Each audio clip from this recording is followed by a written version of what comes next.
गरीब माँ और जादुई चूल्हा। एक बार की बात है, अकबरपुर नामक गांव में एक राधा नाम की विधवा अपने बेटे रमेश के साथ रहती थी। राधा का पति तभी चल बसा था जब उसका बेटा 1 साल का था। राधा अपना और अपने बेटे की जीविका गांव के पास जंगल में जाकर चुने हुए लकड़ियों को बेचकर चलाती थी। राधा रोज़ाना जंगल में जाकर लकड़ियां इकट्ठा करके लाती और बाजार में जाकर बेच देती। बेचने के बाद जो पैसा मिलता उसका राशन लेकर आती थी। इस तरह दोनों अपनी जिंदगी जी रहे थे। धीरे धीरे समय बीतता गया। अब रमेश 8 साल का हो गया था। वो अपने घर का ध्यान रखने लगा था। राधा अब उसको साथ में बाजार नहीं ले जाती थी। एक दिन राधा को बाजार से आने में देर हो गई। शायद उस दिन उसने लकड़ियां भी नहीं बेची थी। रमेश को बहुत भूख लगी थी। वो यही सोच रहा था, माँ अभी तक बाजार से लकड़ियां बेचकर नहीं आई। बहुत देर तक इंतज़ार करने के बाद माँ आई। रमेश ने कहा, माँ जल्दी से खाना बना दो, मुझे बहुत भूख लगी है, मेरे पेट में चूहे कूद रहे हैं। राधा ने कहा, बेटे आज जंगल में ज़्यादा लकड़ियां नहीं मिली। जो मिली थी उसको बेचने के बाद मैं साहूकार के पुराने पैसे चुकता करके आई हूँ। आज कुछ भी खाने को नहीं है। इतना कहकर उसकी माँ रोने लगी। रमेश बड़ा ही समझदार और ईमानदार लड़का था। उसने कहा, रो नहीं माँ, कोई बात नहीं, आज नहीं तो कल खाना खा लेंगे।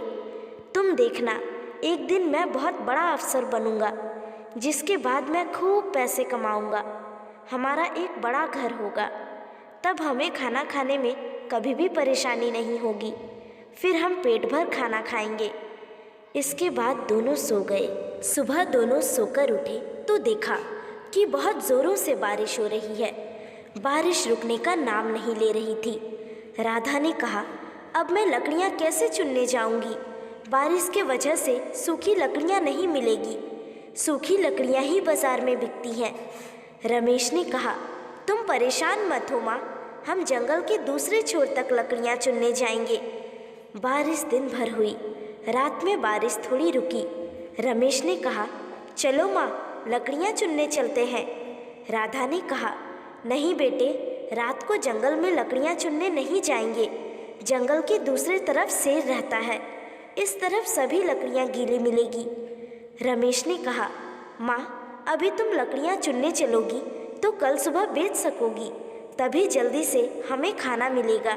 रमेश की बात सुनकर राधा अपने बेटे के साथ रात में ही जंगल में लकड़ियां चुनने चली गई। सूखी लकड़ियों के तलाश में दोनों जंगल में काफ़ी अंदर तक चले गए।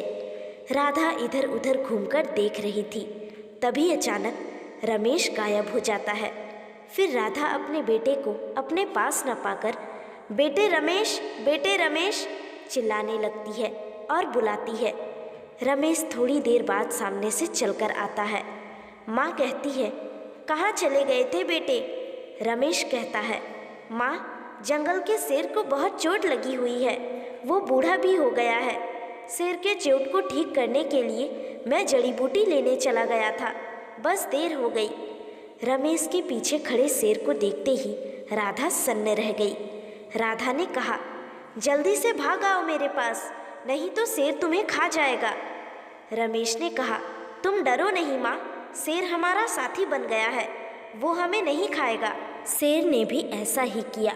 थोड़ी देर बाद शेर ने कहा, तुम दोनों ने मेरी मदद की है, मेरी जान बचाई है, मांगो तुम्हें उपहार में क्या चाहिए? रमेश ने कहा, हमें उपहार में कुछ नहीं चाहिए। शेर ने कहा, नहीं, कुछ न कुछ उपहार तुम मांगो। रमेश ने कहा, मेरा उपहार यही है कि बस तुम जंगल में आने वाले किसी भी मनुष्य और जीव पर हमला नहीं करोगे। शेर हंसते हुए बोला, बस इतनी सी बात? मैं वचन देता हूँ कि मैं किसी भी जीव का शिकार नहीं करूँगा। आज से मैं शाकाहारी जीवन जीऊँगा। इसके बाद भी शेर ने कहा, लो मैं तुम्हें ये जादुई चूल्हा देता हूँ। जादुई चूल्हे से तुम्हें कभी भी खाने की कमी नहीं होगी। जादुई चूल्हे पर जो भी पकवान बनेगा वो कभी कम नहीं होगा।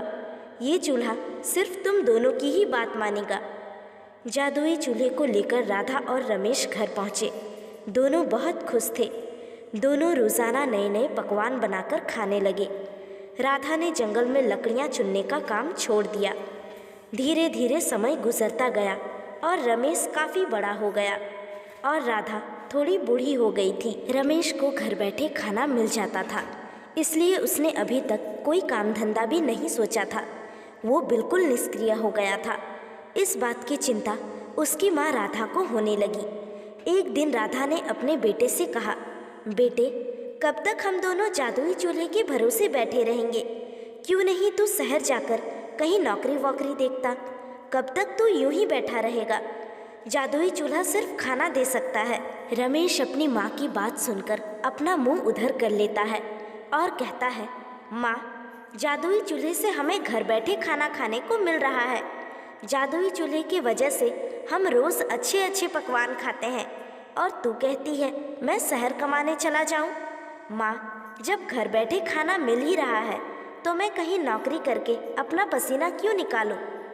रमेश की बात सुनकर बूढ़ी माँ कुछ नहीं कहती है। वो सुनकर सोने चली जाती है।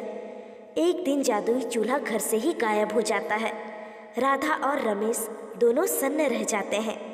रमेश जादुई चूल्हा बहुत ढूंढता है, परंतु उसे कहीं नहीं मिलता है। रमेश कहता है, मुझे पता है माँ, हमारा जादुई चूल्हा कौन चुरा सकता है। हो ना हो ये हमारे पड़ोसियों का काम है, उन्होंने ही हमारा चूल्हा चुराया है। राधा कहती है, अब तो तू शहर जाकर नौकरी कर।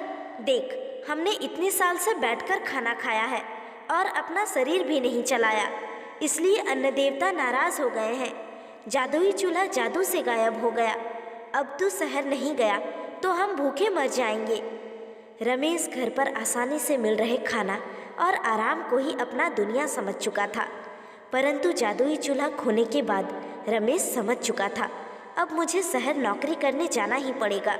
रमेश अगले दिन ही शहर नौकरी करने चला गया। राधा भी यही चाहती थी। रमेश 5 साल बाद शहर से कमाकर वापस अपने गांव अकबरपुर आया।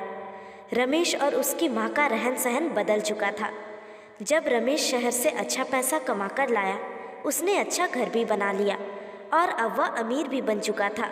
घर पर आते ही रमेश को किचन में जादुई चूल्हा दिखा। रमेश ने अपनी माँ से कहा, माँ, तुमने तो कहा था जादुई चूल्हा खो गया, यहाँ कैसे आ गया? राधा ने कहा, बेटे, वो तो तुझे शहर भेजने के लिए मैंने जादुई चूल्हे को छुपा दिया था, तभी तो तू शहर गया और इतना बड़ा आदमी बना। तू शुरू से ही अमीर होने के सपने देखता था, आज तू बड़ा आदमी बनकर आया है। तू ठीक कहती है माँ, आज तुम्हारी वजह से मैं बड़ा आदमी बन पाया हूँ। ये सब तेरी वजह से हुआ है। तो दोस्तों, आशा करती हूँ आप सभी को ये कहानी पसंद आई होगी। अगर पसंद आई है तो वीडियो को लाइक करके हमारे चैनल को सब्सक्राइब करके बेल आइकॉन को प्रेस कर लीजिए। धन्यवाद।